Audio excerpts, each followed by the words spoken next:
Amici, ben ritrovati a Radio Chef, il nostro spazio dove la passione incontra la cucina e anche ovviamente le ricette dei nostri ascoltatori e tantissimi prodotti del nostro territorio, del nostro bel e buon Friuli Venezia Giulia. Oggi infatti ci immergiamo in un frutto speciale, dolce e pregiato, che racchiude tutto il sapore della nostra terra. Sto parlando del figo moro di Caneva, questa antica varietà coltivata solo in questa zona del Friuli Venezia Giulia che si raccoglie in un periodo molto breve che va tra fine agosto e metà settembre, così vi introduco anche un po' il nostro argomento ed è conosciuto per la sua polpa dolce e scura che è ricchissima di zuccheri e anche di ottime proprietà. E si festeggerà questo frutto anche della nostra terra domenica 31 agosto a Villa Frova con il Consorzio per la tutela del figo moro e la valorizzazione di questo frutto, tanti produttori che ci aspettano per un viaggio di gusto tra frutti freschi, confetture, piatti creativi e vini del nostro territorio, senza dimenticare delle ricette speciali. Ma per scoprire tutti i dettagli di questo evento così goloso e ricco di tradizione abbiamo con noi un ospite, Alessia Carli dell'azienda agricola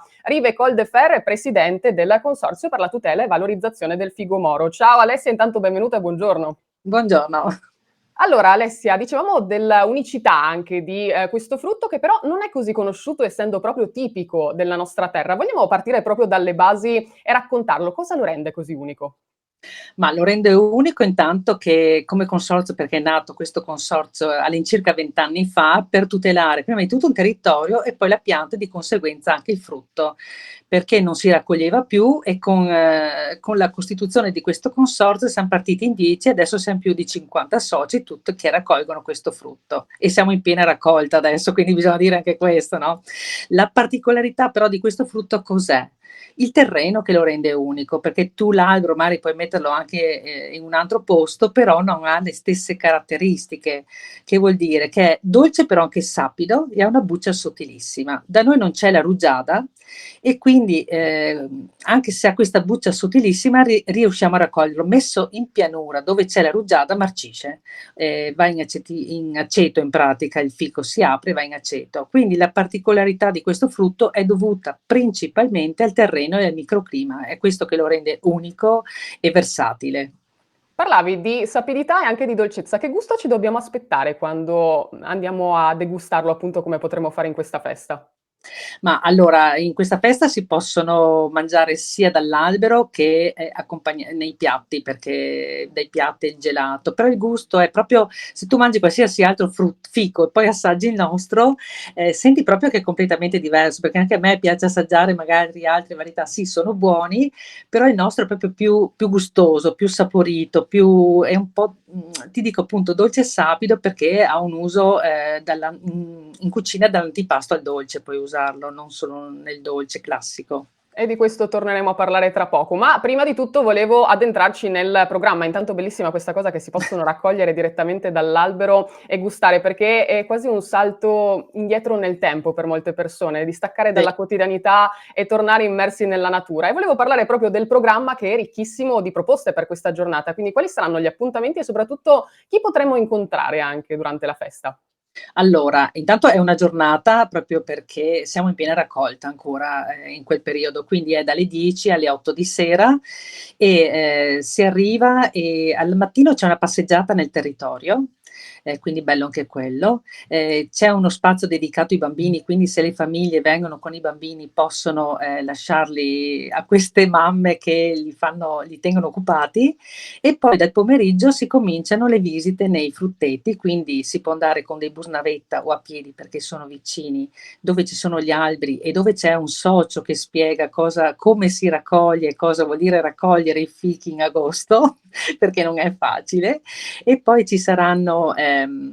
c'è Bei Papu alle 5 del pomeriggio e poi alle 7 uno show cooking e logicamente tutta la giornata ci saranno dei piatti fatti dalla FIC, che è l'Associazione Federazione Italiana Cuochi del Pordenonese, dove preparano dei piatti freddi e anche caldi e poi ci sarà una paella friulana dove c'è Luca Zanette che ha vinto dei premi in giro per il mondo e quindi l'abbiamo chiamato a riproporre la sua paella friulana che è la pittina, la cipolla di cavasso, il figo moro e quindi tutta buona.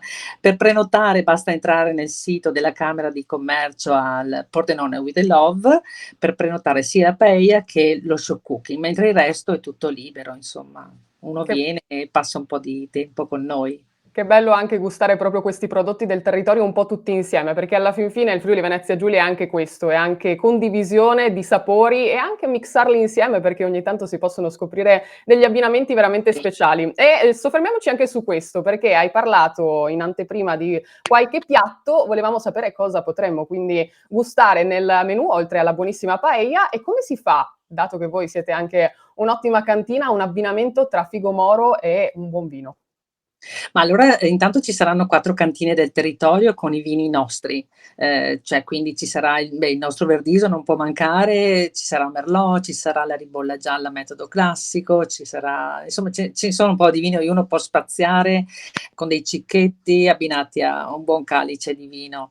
Ci saranno anche i gelatieri delle Dolomiti del Zoldane, sì, che vengono a fare il gelato come si faceva una volta, quindi con il ghiaccio, il sale e una manovella da girare a mano, è tutta un'altra cosa, le cialde fatte al momento, quindi un profumo anche, perché questa festa viene fatta a Villa Frova, che è una villa che ci mette a disposizione il comune, dove c'è anche un bel parco dove uno può sedersi e gustare i piatti, che può essere anche solo fico e prosciutto crudo, tanto per, per dire che si accompagna benissimo. E per quanto riguarda i vini, cosa potremmo gustare? Come ti dicevo, il Verdiso, del Merlot, del Refosco, della Ribolla Gialla, del Prosecco, perché c'è una cantina che fa anche un Prosecco bio, quindi uno può spaziare un po' con i vini, che sono tutti ottimi vini di collina, insomma. Beh, direi che gli abbinamenti non mancano, poi un ottimo abbinamento era quello col prosciutto, ma anche con i formaggi del nostro territorio, quindi veramente si potrà spaziare in ogni modo. Alessia, è stato un piacere stare in tua compagnia, ricordiamo ancora il sito pordenonewithlove.it per prepararsi e scoprire tutte le informazioni e soprattutto andare a scoprire questo unico frutto del nostro territorio, perché quando parliamo di qualcosa di tipico del Friuli Venezia Giulia, questo è veramente in cima al nostro figo moro. Alessia, grazie per essere stata con Grazie a noi, ci voi. vediamo quindi a Villa Prova, appuntamento il 31 agosto. Grazie, buona giornata. E quindi, dopo aver raccolto direttamente il frutto dall'albero con l'appuntamento in campagna con il figo moro, andiamo nuovamente a parlare di ricette, perché anche i nostri ascoltatori sono molto molto esperti quando si parla di Friuli Venezia Giulia e volevo proporvi oggi la ricetta di Nicola Manfrè, proprio di Caneva, che ci racconta la sua preparazione dei brownies con il figo moro e pepe rosa. Cosa vi servirà per prepararli? 100 grammi di cioccolato fondente, 125 grammi di burro, 8 fichi del figo moro senza il picciolo, 3 uova, 250 grammi di zucchero di canna, 150 grammi di farina integrale, 20 grammi di pepe rosa e del bicarbonato. Andrete a sbattere le uova con lo zucchero fino ad ottenere un composto chiaro e spumoso. A questo punto andate a sciogliere a bagnomaria il burro e il cioccolato fondente e lo aggiungete a filo alle uova, lentamente per non andare poi a rovinare il composto. Continuando a mescolare dal basso verso l'alto, aggiungiamo anche il bicarbonato, la farina, il pepe e i fichi tagliati a pezzettini e amalgamiamo bene il tutto. Andiamo poi a stendere il composto su una teglia non troppo grande, così i nostri brownies verranno anche un po' belli alti, e andiamo a livellare la superficie. Cuociamo a 180 gradi per circa 18-20 minuti a seconda del vostro forno, poi fate la prova a stecchino e il centro, vi ricordo, dovrà risultare bello morbido, proprio la consistenza del vero brownie. Lasciamo raffreddare e andiamo poi a tagliare a quadrotti e il nostro gioco è fatto. Il nostro brownie direttamente con questo buonissimo frutto è pronto. E voi quale ricetta conoscete col figo moro? Fatecelo sapere e scriveteci anche al nostro numero WhatsApp 338 611 6060 oppure inviate la vostra ricetta direttamente sul nostro sito radio.0.it nella sezione Radio Chef. Per andare a chiudere continuiamo anche a parlare di appuntamenti e ci spostiamo nella vicina Carinzia con gli amici di Mein Sonntag, rivista di viaggi ed enogastronomia della bella Carinzia. E in questi giorni si festeggia la festa del miele di Ermagor. Da anni un appuntamento fisso per gli amanti del miele, un punto d'incontro per gli appassionati di apicoltura. Inizia proprio il 15 agosto alle 16, addolcisce tutto questo lungo fine settimana dalle 10 alle 19. Gli espositori serviranno prelibatezze, saranno oltre 100 gli espositori, la maggior parte dei quali dedicati ad api, miele e apicoltura e serviranno prelibatezze al miele e saranno presenti specialità culinarie proprio della Carinzia. Le associazioni apistiche di Carinzia, Tirolo Orientale, Stiria, Slovenia e Friuli forniranno informazioni e scambieranno proprio esperienze su questo tema.